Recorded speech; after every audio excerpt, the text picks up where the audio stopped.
Califia Candle Company, and in today's video I'm going to be showing you how I make my coconut wax candles in my handmade concrete jars. So if you want to see how I do that, just go ahead and keep watching. Alright, so this is what I'm going to be melting my wax in today. This is brand new from the Wood and Wick Company, and it is their wax melter, and it holds 19 pounds of wax.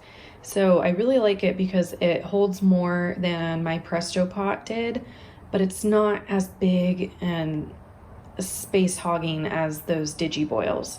So this works perfect for me right now. I do have some wax in there still from the other day, but I am going to be adding more. So I'll go ahead and show you how I measure out my wax. So this is my current office situation. And this is where I keep the wax, right over here. This is Coconut 83 wax from California Candle Supply, and I do drive there to pick it up. They're about an hour away, so not too bad, and it saves me a lot of money with shipping. And then I always get 2 boxes, so this one's a backup. And I blend that wax with SP 487, which is a all-natural vegetable pillar wax from Swan's Candles. And the reason I blend it is because Coconut 83 is a very soft wax, and it's very difficult to wick by itself because it's so soft. So blending it with something like this that's a little bit harder will definitely help make wicking easier.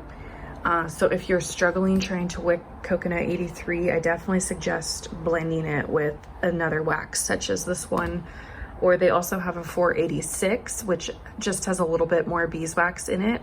They both work really great to help with wicking. So yeah, I would definitely suggest trying that if you're having difficulties. So let's go ahead and measure out our wax. Okay, so I do have 2 pouring pitchers. This one I strictly use for measuring out wax just because it would just always get the beads stuck in there and it was a pain to wipe it out every time.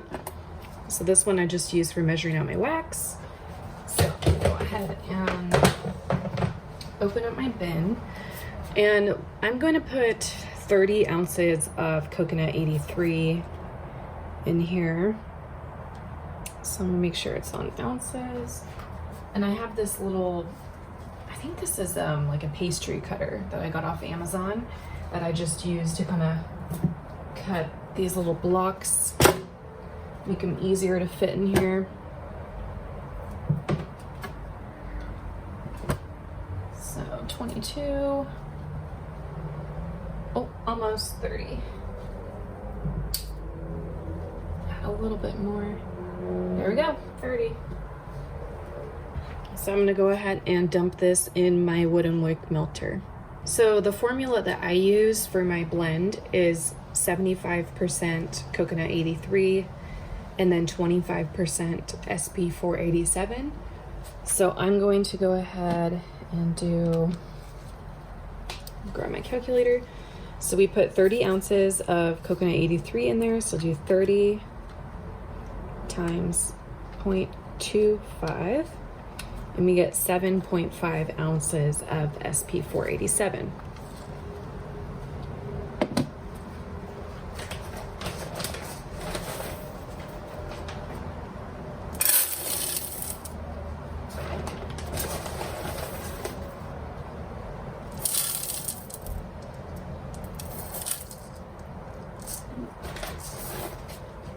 Little much.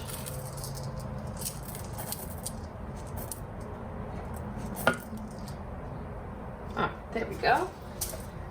It says 7.55, but that's good enough because some of these little beads will get stuck to the side of the pitcher, so that works out perfect. I'll go ahead and add this to the melter as well. All right, so our wax has been added to the melter. I'm gonna go ahead and turn it on, and I'll put it on 212. Coconut wax loves warmer and hotter temperatures compared to like a soy wax. So we will be working with those warmer temperatures today. This will take a little bit of time to melt down all the way.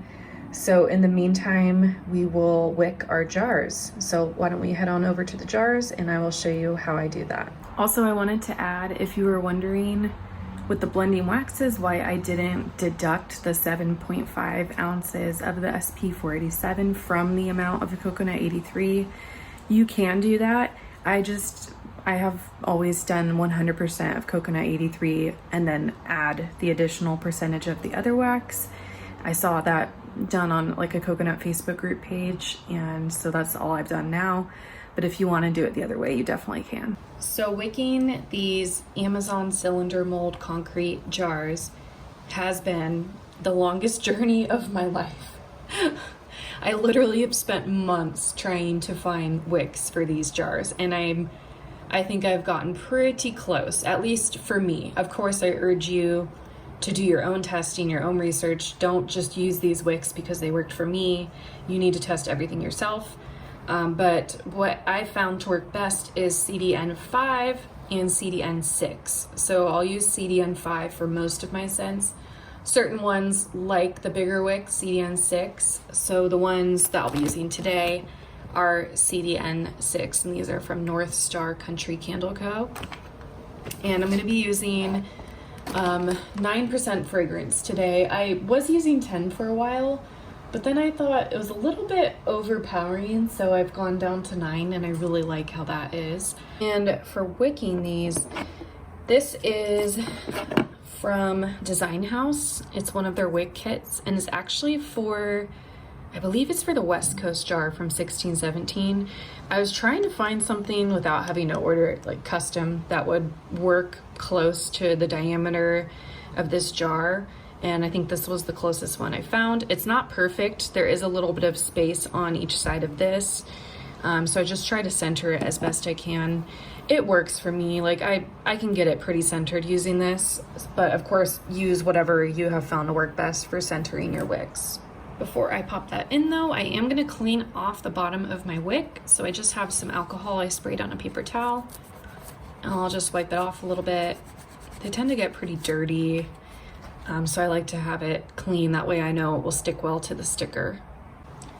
And speaking of stickers, I have this large bundle. I think there was 1,000 on here originally from Lone Star Candle. So I'm gonna take off one of those and pop it on the bottom of my wick. I like to give it a good press, and then I'll peel it off, and I'll pop in my little centering tool, and I'll try to show you. See how it's not perfectly touching the edge, but there's an even amount of space around all the sides, so that works enough for me. I can get it pretty centered. I do want to get something eventually though that will work a little bit more perfectly. So just pop that in that hole, and you can use your finger or a pen and just kind of push it down, make sure it's sticking, and then the little wick piece just pops right out, and we have our centered wick. And then to hold the wick in place on the top, you just take that other piece that comes in the wick kit and slide it on the top. This is not a perfect fit either, but it almost is, so whatever, it works for now. Slide the wick in that hole and then fold it over, pop it in the other hole. Let's see if it will go in. There we go. And you have a perfectly secure wick.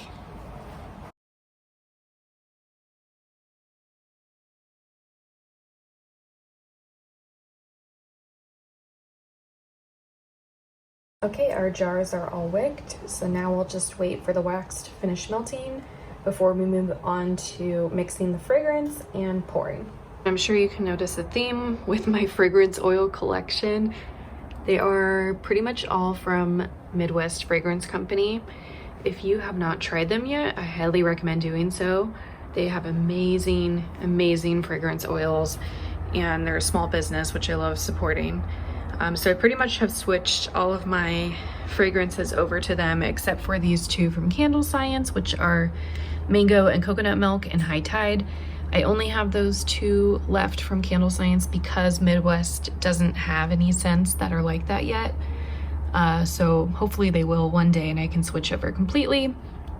But yes, absolutely love them. So the one we'll be using today is Baja Cactus Blossom. And this is kind of similar to Cactus Flower and Jade from Candle Science, which I was using before, but I've switched over to this one and I'm just obsessed with it. Okay, so I'm just doing a quick temperature check of our wax and it's at 207, which will be just fine. For coconut wax, again, like I said before, you do want it to be heated at a high temperature. So anything over 200, I wouldn't go more than like 225 probably, but anywhere in between there will work perfectly. I know that seems high, especially if you're used to using soy wax, which likes the lower temperatures. But yeah, you need the high temperatures for coconut wax to get the best hot throw and the best results. Okay, so now we are ready to measure out our fragrance. This part can get a little confusing with all the numbers. I'll try my best to explain it, but I know everyone has their own way of doing this step as well, so you don't have to follow what I do. But I'll show you my numbers and how I kind of break it down. And I work in grams, by the way, so all of this is in grams. So the total liquid amount that I like to fill my jar to is 227 grams. Now that is including the wax and the fragrance oil together. That's the total amount. And I need to find out how much fragrance oil I'm gonna need. So I know I wanna use 9% fragrance oil. So what I'm gonna do is divide that original amount by 109%. And I end up with 208 grams of wax. And then to find out the fragrance, you just deduct that 208 from the original 227 and you get 19 grams of fragrance oil. So that's pretty easy once you break it down. This number you can just change out for whatever percentage you want. So it's always gonna be 100 plus whatever percent you're using. So if you're using 10% fragrance, you would divide by 110%. If you were using 12%, you would divide by 112% and so on. And so that's how I got those numbers. I hope that makes a little bit of sense. I am going to be pouring 4 candles right now. So I did multiply the 208 and the 19 by 4. And these are the numbers that I will be working off right this moment. Okay, so I'm going to measure out 76 grams of fragrance oil, which is the amount needed for 4 jars. So I'm going to go ahead and turn on my scale. This is just a little gram scale from Amazon. And I need to pour 76 grams. And this cap I'll link as well. I got a bunch of them on Amazon for pretty cheap. And I just replace all of the fragrance oil lids with these guys. They just make pouring so much easier instead of having it drip all down the bottle. You can like use a skewer too and just have it run down the skewer, but for me this works a little bit easier. Okay, so we are a little bit over at 76.6, but that's okay because some remnants will be left behind on this little beaker, so that's fine. All right, so now we need to measure our wax. I'm actually gonna put this little silicone mat on top of my scale. I got this from Amazon as well. I'll link it down below. It just kind of helps protect it from the heat since the pouring pitcher gets pretty hot. And I'll line this up below my spout. And I'm gonna make sure we are in grams. There we go. Make sure that's all lined up perfectly. Scoot this a little bit. And we need 832 grams of wax. So I'm just gonna get this guy turned on and we'll measure out 832 grams. When it starts getting close, I kind of just start slowly turning this off so I try to get the exact amount. There we go. Okay, and perfect. Go ahead and turn off my scale. Don't need that anymore. Now I'm gonna go ahead and add the fragrance oil in.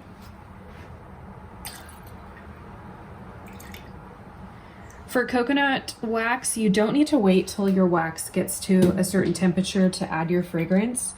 You can add it as soon as you're done pouring it into the pouring pitcher, and it's not gonna burn off the fragrance or anything. That's a myth.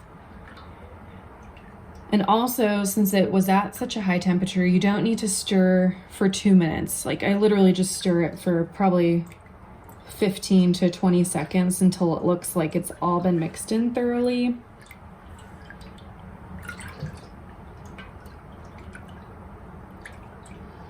That's probably good. So I'm gonna let this actually cool down a little bit before I pour it, because I have noticed with my concrete jars that the higher temperature I pour at, the more bubbles I get that form around the wax as it cools down. I'm not sure what causes that with the concrete. I don't have that problem with any other container I've tried, but just the concrete, you get these bubbles that form around the wax as it cools down, or I did at least. But I found that pouring at a cooler temperature definitely helps that issue. I can show you. Here is my Tea Street candle. I made this one yesterday. And around the edge here, as it cools down, it was getting these bubbles. Nothing that a heat gun can't fix, and I did run over the top of this one with a heat gun, but just, it's weird. So pouring at a cooler temperature, I have found, helps me. So I'm gonna let this wax cool down a little bit more before we pour it. And actually, let's check it right now. It is at 166, so I'm gonna let it cool down probably to 160, and then we'll go ahead and pour it. And I believe actually the manufacturer of this wax, AccuBlend, just put out new updated instructions saying that they recommend to pour between 150 and 160, which is very low from what it used to be. I'm not sure what made them change that or why they're recommending that now. So if you like to pour at a higher temp, definitely by all means do it. Do what works best for you. But again, to avoid those bubbles on the wax, I'm probably gonna pour it at 160. Okay, so our wax has cooled down enough, so I'm gonna go ahead and start pouring. I just like to hold a couple paper towels underneath because I use my hand to help balance the pouring pitcher, and it can get pretty warm. And also to clean up any drips that might happen. I do try to pour kind of slow and steady. I can go ahead and wipe up any drips.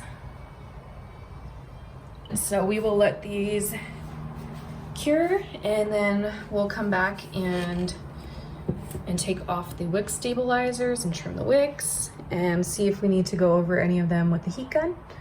But so far so good. I don't see any bubbles forming, so I definitely think pouring at the cooler temp helps with that. All right, I'm just checking in after a few hours since we poured these, and they're looking really good. They need to cure a little bit longer before we can take off the wick stabilizers, but so far so good. I also just poured some other candles too, so yeah, I'll check back in a little bit and then we can take these guys off and trim the wicks. All right, it is the next morning. I did pull off the wick stabilizers and sort of rough trimmed the wicks. And you can see here that the wax is pulling away from the edge of the jar. So I am just gonna run my heat gun over the tops of these to smooth them out. And then we will trim the wick to the appropriate length and they'll be done. So I'll go ahead and run the heat gun over these and then we'll be back.